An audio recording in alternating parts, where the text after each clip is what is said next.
away to my Father, but I will return.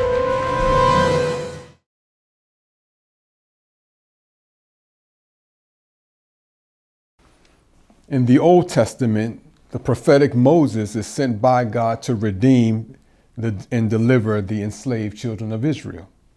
While in the New Testament, Jesus states that he is exclusively sent to the lost sheep of the house of Israel, the same people, the children of Israel.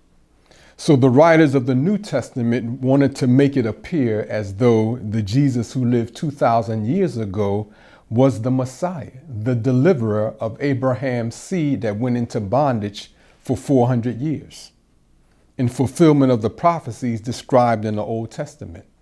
But if we recall, according to the scriptures, once the Messiah comes and redeems and delivers his people, the kingdom of God, the eternal kingdom of God, is established.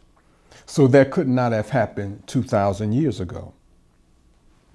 So unless we know for certain that the prophecy of Abraham's seed going into bondage is fulfilled by the black people of the Western Hemisphere, then we, meaning black people and Caucasian people and all people, will never look for and observe the Messiah in our presence. The Bible in the Holy Quran teaches us that angels, men, control the weather. So let's review these narratives, beginning with the Holy Quran. It states, "Has the story reached thee of the honored guests of Abraham? Behold, they entered his presence and said peace. He said peace, and thought these men or these seem unusual people. They were angels. Then he turned quickly to his household and brought out a fatted calf and placed it before them. He said, will ye not eat? Abraham, later on, we're going to verse 31. Abraham said, and what, O ye messengers, is your errand now? And they said, we have been sent to a people deep in sin to bring on them a shower of stones of clay, brimstone, marked as from thy Lord for those who trespass beyond bounds. So this is clear.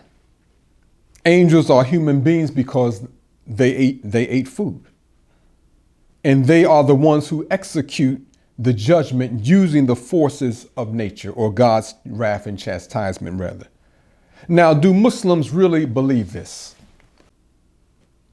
So the prevailing question for those who truly believe in the scriptures, or rather the mandate that God has put in the scriptures of letting the black people of the Western Hemisphere go free, since we have done our 400 years under your bondage, in fulfillment of the prophecies.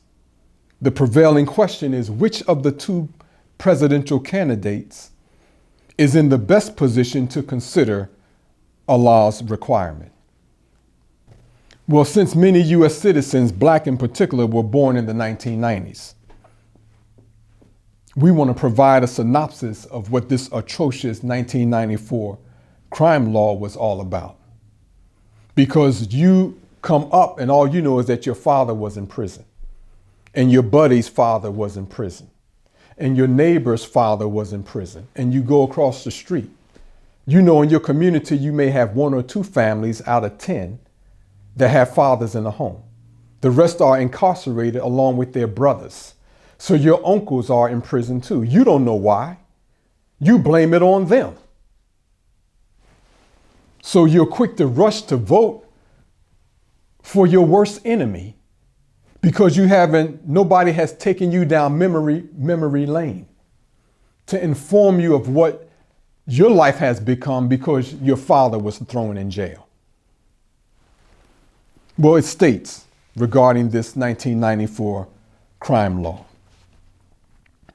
The Violent Crime Control and Law Enforcement Act of 1994, commonly referred to as the 1994 Crime Bill, the Clinton Crime Bill, or the Biden crime law, is an act of Congress dealing with crime and law enforcement.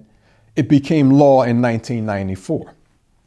The crime bill has also become emblematic of a shift towards mass incarceration in the United States, although its contribution to the long-term trend of expanding prisons is debated.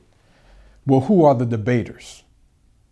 Rich white analysts that's on C-SPAN?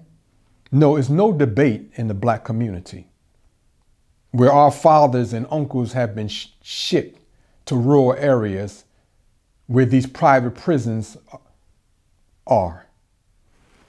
Let's continue. So such a law is sheer madness.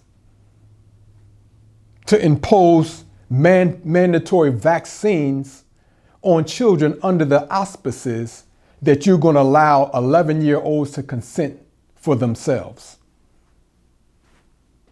And this is the District of Columbia. They just favored counsel a bill that allows children as young as 11 to be vaccinated without the consent of their parents.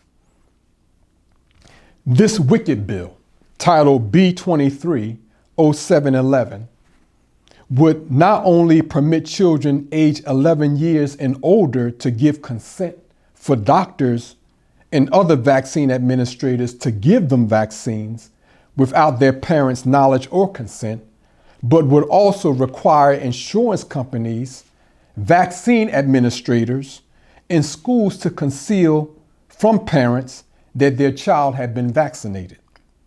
Now, can you imagine hundreds of children standing outside a classroom in line, being vaccinated with multiple types of vaccines? Just imagine that. The hallway lined all the way around the corner with Frankenstein doctors in a room injecting who knows what into your child. You don't even know it. Then your child comes home and is sick. You don't know why. Then you are told why, but your child is sick. Now, according to the National Vaccine Information Council, they have been opposing this bill since it was introduced more than a year ago. Now, it states regarding the District of Columbia's non-parental consent vaccination bill, it states, primary sponsor of this bill, DC Council member Mary Che, emphasized that coronavirus vaccines were her main reason, or the main reason, why she wants to remove parents from the process of vaccinating children.